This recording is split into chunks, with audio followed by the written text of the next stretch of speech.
From the Risale-i collection, Al-Mathnawi Al-Nuri. The first treatise. Rays from God's unity as bright as the sun. In the name of God, the merciful, the compassionate. God is the creator of all things, and He is guardian and watcher over everything. To Him belong the keys of the heavens and earth. Glory be to Him in whose hand is the kingdom and inner dimensions of all things. There is nothing but with us are the stores thereof. There is not a moving creature, but He has grasped of it by the forelock. Know, O heedless one, who attributes all things and events in this world to the law of causality. The causes to which you ascribe creativity are only veils covering the divine power's operation, for God's dignity and grandeur require such veils. But the eternal divine power, absolutely independent of everything, is ever active and creates, for divine unity and glory require that it to be so. The eternal monarch has officers, but they have no authority to execute his orders independently. They are not partners in his sovereignty, rather, their only functions are to serve as media through which his lordship's acts and executions are watched and known. They also function as observers and witnesses. By doing so, they obey his laws and commands of creation and thereby perform their duty of worship, which is required by their nature and disposition. They exist because they must manifest the dignity of divine power and majesty of divine lordship and sovereignty. Human monarchs, on the other hand, need officers and other means to help them to enforce their rule. There is no resemblance or relation between these two kinds of officers. Since most people cannot discern the beauty and wisdom behind every event, they complain and object. To divert such complaints from God, causes are placed as an intervening veil between people and God's acts. However, those who see the real beauty and wisdom in events know the truth of what is going on. A parable clarifies this point. The angel of death complained to God that his servants would complain of his role as the taker of souls. God answered him, "I will put illness and misfortune between you and them so that they will complain of them, not of you." In sum, God's dignity and grandeur require apparent causes to prevent complaints and to hide from those who reason superficially the hand of power's involvement in certain seemingly insignificant or wild things and affairs. At the same time, God's unity and glory require that these apparent causes have no part in either the creation or disposition of things. And note, belief in God's unity has two degrees: believing superficially that God has no partners and that the universe belongs only to Him. Such believers may be susceptible to deviation and confusion, and firm conviction that God is one, that everything belongs to Him exclusively, and that only He creates. Such believers see His seal and observe His stamp on all things. Free from doubt, they feel themselves always and everywhere in His presence. Their conviction cannot be diluted by deviation or doubt. For you to acquire such conviction in God's unity, I will point out some of its rays that I have obtained from the Quran. First ray. God Almighty sets a special seal on each thing He makes, showing that He is the creator of all things. He sets a special stamp on each creature, demonstrating that He is the maker of all things. Each letter that power writes bears an inimitable signature specific to the eternal sovereign. For example, look at the seal He has put on life, through which one thing is made into many, and many things are made into one. He transforms the water we drink into a means for forming innumerable animal organs and systems. Through His command, a single entity becomes many. Conversely, He changes varieties of foods into a particular body or skin, a whole system or subsystem. Thus, many things become, by God's command, a single entity. Whoever has an intellect, consciousness, and a heart must conclude that making a single, simple entity from many things and using a single entity to make many things is a seal special to the Creator of all things. Second ray. Among his innumerable stamps, look at the one he has put on living things. Being complex and inclusive in character, a living thing is a miniature universe, a shining fruit of the tree of creation, a nucleus of creation made by the Creator as a sample or pattern for most species. It is as if that living thing were a drop filtered through wisdom from creation with absolutely exact measures and all-inclusive points extracted from existence via knowledge with absolutely precise calculations. As one without the supreme disposition of creation cannot create anything, the one who made the honeybee an index of most things and who inserted most parts of the book of creation in human nature must be the Creator. He has encoded a fig tree's future life in its tiny seed and made the human heart a small-scale copy of thousands of worlds, as well as a window opening onto them. He has recorded our past life and everything related to it in our memories. The one who has done this and many similar things can only be the Creator of all things, and his doing so is a stamp specific to the Lord of the worlds. Third ray. Look at the signature put on the acts of bringing to life and reviving. Out of innumerable possible examples, we mention only one. In each transparent, mirror, or apparently transparent glass thing, from planets to drops and glass, there is a stamp, an image, or a reflection specific to the sun. The unique, eternal sun also sets on each living thing a seal, a stamp of reviving and bringing to life, which reveals itself by showing all of his names on that thing.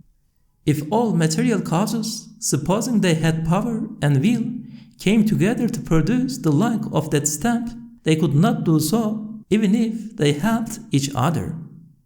Assume that the sun's images reflected in a drop, glass, or any transparent thing are not attributed to the sun. Given this, one would have to accept that there is a real, tiny sun in each drop facing the sun, in each piece of glass reflecting the sun's light, and that every transparent thing has become a sun. Assume that every living thing and life, every act of bringing to life, is not attributed to the divine name's manifestations. Assume that the belief that life is the focus of the divine name's manifestations, which could be regarded as the eternal sun's rays, is not acceptable. If this were so, each living thing would have to possess an infinite power of creation, all-encompassing knowledge, absolute will, and attributes found only in the necessarily existent being. Also, each atom would have to have divinity, for the existence of everything would have to be ascribed to itself. Likewise, if the existence of everything were ascribed to causes, absolute divinity would have to be attributed to each cause. Thus, there would be countless partners in divinity, which necessarily requires absolute independence and rejection of any partnership. Consider an atom or a seed. See how astonishing are its well-arranged composition and relationships. It has relationships with all parts of the living thing of which it is a part, as well as relationships with all members of its species and all other creatures. Its relationships and duties resemble those of a private with respect to military officers. If the atoms or seeds' connection to the absolute power were severed, we would have to admit that it has eyes to see all things and an all-comprehensive consciousness. In summary, if the sun's reflection in a drop is attributed to the actual sun, many suns would have to exist in the smallest things. It is the same with the absolutely powerful one, in relation to whose power whatever exists, without exception, is the same. Accepting the above assertion means accepting countless divinities. Fourth ray. Writing a book requires only a writer and a pen. However, if it is printed on a printing press, there would have to be as many iron letters as the actual letters in the book, and many people would be needed to make and arrange them. Surah Ya-Sin is written in very small letters inside the two Arabic letters Ya and Sin. If a book is written in small, fine letters within one word, as many iron letters as actual letters in the book would be needed to print that one word. If you say that the universe is a book written with the pen of a single one, then you are following the easiest and most reasonable path. If you attribute the universe's existence to nature or material causes, you are following the most unreasonable and difficult way. In such a case, printing one living thing would require as many instruments as necessary for printing most of the universe. So, this is a supposition having nothing with the truth. Suppose a flower's or a fruit's existence is attributed to nature or material causes. Given this, each soil, water, and air particle would have to have as many programs and hidden factories as all flowers and fruits in all of their colors, tastes, and shapes. Or each particle should have as much power as to make all plants, and as much knowledge as to know in exact detail all flowering and fruit-bearing plants and trees. Then each air, water, and soil particle or atom could be a means for the formation of all or most plants. Suppose different seeds have been buried in a soil-filled pot. Empty the pot and fill it with soil taken from Earth's surface. In both cases, the result will be almost the same as can be seen worldwide. Despite the variety in shape, color, taste, and appearance, any soil can be used to produce all flowers and fruit-bearing trees. Thus, if you attribute their existence to nature or material causes, each seed, despite its physical simplicity and similarity, would have to have special machines or workshops to form the entire plant or tree. Fifth ray. Look, O friend, while each letter in a book points to itself as a letter, and in one respect only, it points to its writer in many respects. Similarly, every created letter of the book of the universe points to itself only as a letter, while pointing to its maker in many respects. It does so individually and in the words and sentences in which it is included, and manifests its maker's titles, describing them as if it were a fine poem. Sixth ray. Look, O friends, how the glorious maker puts his special stamp on each particular thing and his specific seal on each part of a whole. Likewise, he puts his special stamp on each species and each whole. He puts the stamp of his unity on the universe as well as on any part of it, thereby demonstrating his unity. By concentrating the manifestations of all or some of his names on a single entity, he displays his oneness. Note: unity and oneness denote two different meanings. Unity means God's manifesting all his names throughout the universe or on any part of it. Oneness means God's concentrating all or some of his names on a single entity, which causes differentiation among species and individuals. Look at the stamp pointed out in. Look at the Prince of God's mercy, how he revives earth after its death. He is the reviver of the dead in the same way, and he is powerful over all things. Earth's revival is an astonishing resurrection or coming to life again. Countless animal and plant species are raised to life. There are far more members of many non-human species than there are of humanity. Nevertheless, to fulfill certain subtle purposes, most plants are not raised in their exact former identities, but in forms bearing a substantial and close resemblance.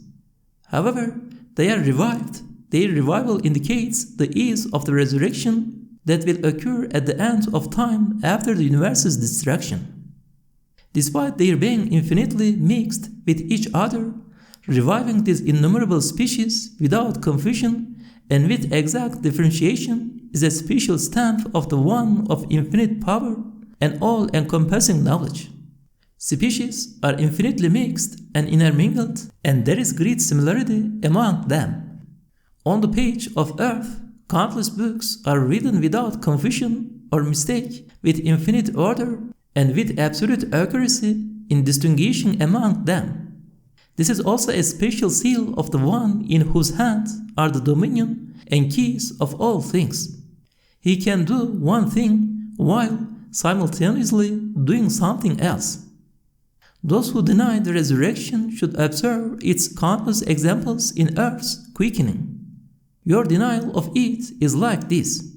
A man saw another man rewriting innumerable lost books from memory or composing new ones like the lost ones all at once. He is told that the miracle-working author can rewrite his book composed in an instant after he had dissolved it in water. The man replies, "Impossible! How can a destroyed book be rewritten in a moment?" For he compares his own ignorant and impotent self to that miracle-working author who never forgets anything and can do all things. If someone says to a man who shows his strength by lifting a mountain that he cannot remove a rock blocking the guest's way to the garden in which he will offer them the most delicious foods and beverages, would you not call him a fool? During spring, there is an exalted, subtly embroidered seal belonging to the Lord, one showing itself in absolute accuracy and orderliness, abundance and extensiveness, and with absolute speed and ease. You see that completely mixed things are perfectly distinguished and separated. This seal is particular to the one who can do many things at once, from whom nothing is hidden and for whom nothing is difficult. In this same season, we see extraordinary art and activity on earth based on purposefulness, insight, wisdom, and munificence. This occurs everywhere in exactly the same way, orderliness and abundance. This art and activity are seals of the one who, despite being nowhere, is present everywhere through his power and knowledge, whom nothing wearies and who never needs help. Seventh ray. Look, O friend, just as the stamp of the oneness of him who is the eternally besought of all is observed on the page of earth and throughout the heavens and earth, so is the stamp of his unity observed on the universe as a whole. The universe is like a magnificent palace, a well-ordered factory, a well-planned city, all of whose elements or parts work together for great purposes. Elements hasten to help each other even over long distances when they are needed and do not get lost. Those who discern this truth see how some parts help other parts to meet their needs. It is as if they respond to each other's requests for help and in close cooperation and obedience to a single manager work in orderliness and serve living beings for specific purposes. Look at this principle of mutual helping and cooperation. The sun and the moon, day and night, and summer and winter work with plants to help animals and to convey their food to them, which they take from the treasury of mercy. Animals hasten to help human beings. For example, honeybees and silkworms take honey and silk from the treasury of the all-merciful and carry them to humanity. Soil, air, and water particles help fruits and vegetables, each of which differ in taste and quality of nourishment. In turn, they help the body's cells in perfect orderliness and for great purposes. This perfect, purposeful, and well-arranged mutual helping is manifested by all of these things, especially inanimate objects. It is an evident proof and clear argument that they are servants of an all-wise sustainer workers of a munificent manager who work by his command and live and by his power and wisdom. 8th ray. Look, O friend, the food needed by living things is distributed on time and according to their need. This well-arranged universal providence, contained in an all-encompassing mercy, implies love for and knowledge of those beings supplied. Such all-encompassing mercy combined with perfect graciousness implies favoring and gratifying. Such graciousness combined with universal wisdom implies a certain purpose and consciousness. Such universal wisdom combined with a perfect arrangement makes all things interdependent. Such interdependence requires mutual helping and solidarity among all parts of existence. All of this is a special stamp of the one who is the Lord, sustainer, provider, and director of all things, a seal unique to the one to whose command the sun, the moon, and the stars are subjugated. He is the one who has made all things good which he has created, and when he wills a thing, he only says, be, and it is. 9th ray. The stamp of oneness is seen on all individual things and species, on earth and the universe, and is distributed throughout the world on such universal elements as air, water, and soil. Planting seeds in an arable land indicates that the land is controlled by the owner of the seeds, and that the seeds belong to the one who controls the land. All universal elements are at the disposal of a single maker. Their simplicity, uniformity, and comprehensiveness, and all the things planted in them, as well as their worldwide distribution for certain purposes, are evidence that the comprehensive and comprehended, as well as the land and the seeds planted in it, are controlled by God. Each species and element testifies that it belongs to the one who owns everything. Each flower or fruit, animal or microorganism is a seal proclaiming, a stamp pronouncing, a signature declaring in the tone of perfect harmony, orderliness, and purpose. The one who owns me owns this space. Whoever created me created it. Whoever uses me as a letter wrote it. Whoever made me a stitch wove it. The one who controls the smallest creatures and manages the life of the weakest beings has supreme power over all elements. The one who employs all elements manages the lives of all animals and plants and holds them in his hands of lordship. This stamp of unity is clear to those whose eyes are not blind and hearts are not sealed. Can you claim absolute ownership of and control over anything? Ask an individual being and it will reply, only the absolute owner of my species can claim to own me. Ask the species and they will reply, only the absolute owner of earth, both its exterior and interior, can claim to own me. Ask earth and it will reply, only the absolute owner of the whole universe can claim to own me. 10th ray. We have pointed out some steps of unity put on parts, individual beings, and wholes, on the universe and on life, living beings, and bringing to life. Let's look at another of these innumerable seals of oneness on species and wholes. The difficulty or ease of creating a tree and a fruit is the same, as both depend on the same law of growth and issue from the same center. Depending on the same law of raising and upkeep lessens difficulty and expenditure to such an extent that there is no difference between one person growing a tree with abundant fruit and many people raising one fruit tree. A single fruit grown by many people requires as many tools as does growing a tree with abundant fruit.